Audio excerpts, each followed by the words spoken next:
back with Chief Meteorologist Todd Guttner. You know, Todd, looking at outages just now with CMP, since we came on the air 15 minutes ago, they've jumped by another 20,000. We're in the mid-90s now. And you said we're really only halfway through this.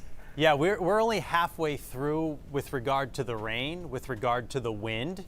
And I do expect those outages to exceed 100,000 and maybe well into the 100,000 area.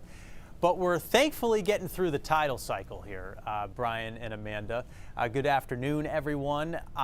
We're just about through the worst of the high tide, and it was an impressive one. This is the tidal gauge from Portland Harbor, and it peaked right around 13.72 feet, which is near a record for all-time tidal crests. And these records go back to the early 1900s. The benchmark storm is the blizzard of '78, where it crested over 14 feet. Today, we're going to end up somewhere in the number 3 hole, perhaps exceeding the blizzard a few years ago, back in 2018. Nonetheless, the results are all really similar. We have a ton of problems along the coastline right now. You saw Keith Carson down in Wells, where roads are closed. They're probably going to have to bring in some front-end loaders to clear them off a little bit so that we can get back to them. There's still a lot of water around the marshes and on some of the adjacent shore roads too. So we still have a lot of problems before this water completely recedes out. Winds are a big factor. We've got a ton of power outages thanks to gusts like these in Greenville, 65. Portland just gusted to 64, in the 50s for Cape Neddick, Popham Beach, and Bar Harbor. The two areas of the state that are going to get hardest with the winds from here to the evening are the coastline and the mountains. So the peaks get big gusts and the coast get big gusts. That's where there's less friction, less opportunity for those winds to settle down a little bit. As they go inland, they run into trees and buildings and houses, and they slow down a tad. Regardless, there are going to be power outages inland too. So here's the current map, and I do expect a second peak of gusts coming up later this afternoon. We'll probably stay in this range of about 40 to 55 miles per hour in gusts for a while, but around 4 to 6 o'clock this evening when the front passes, there's going to be some better mixing.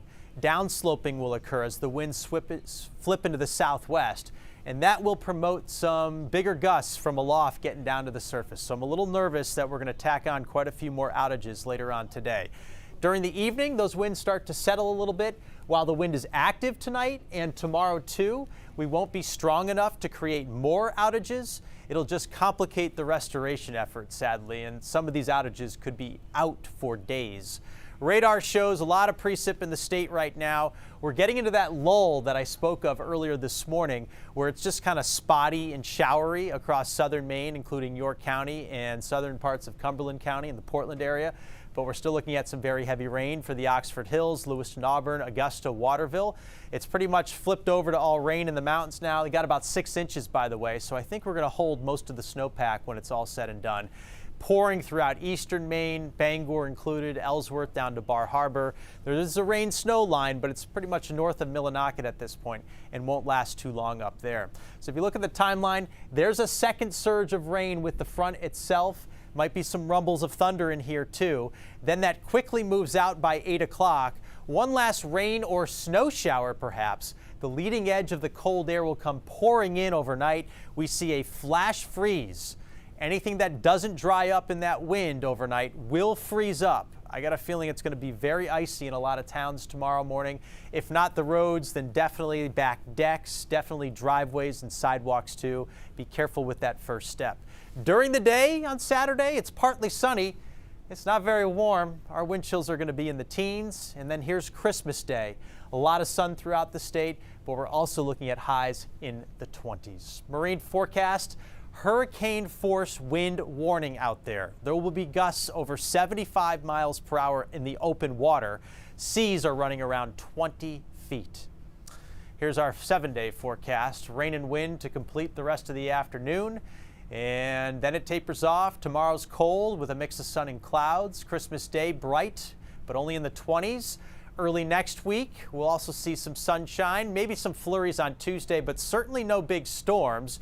Yes, it stays cold, but there are some signals end of next week, Amanda and Brian, maybe a little warmer.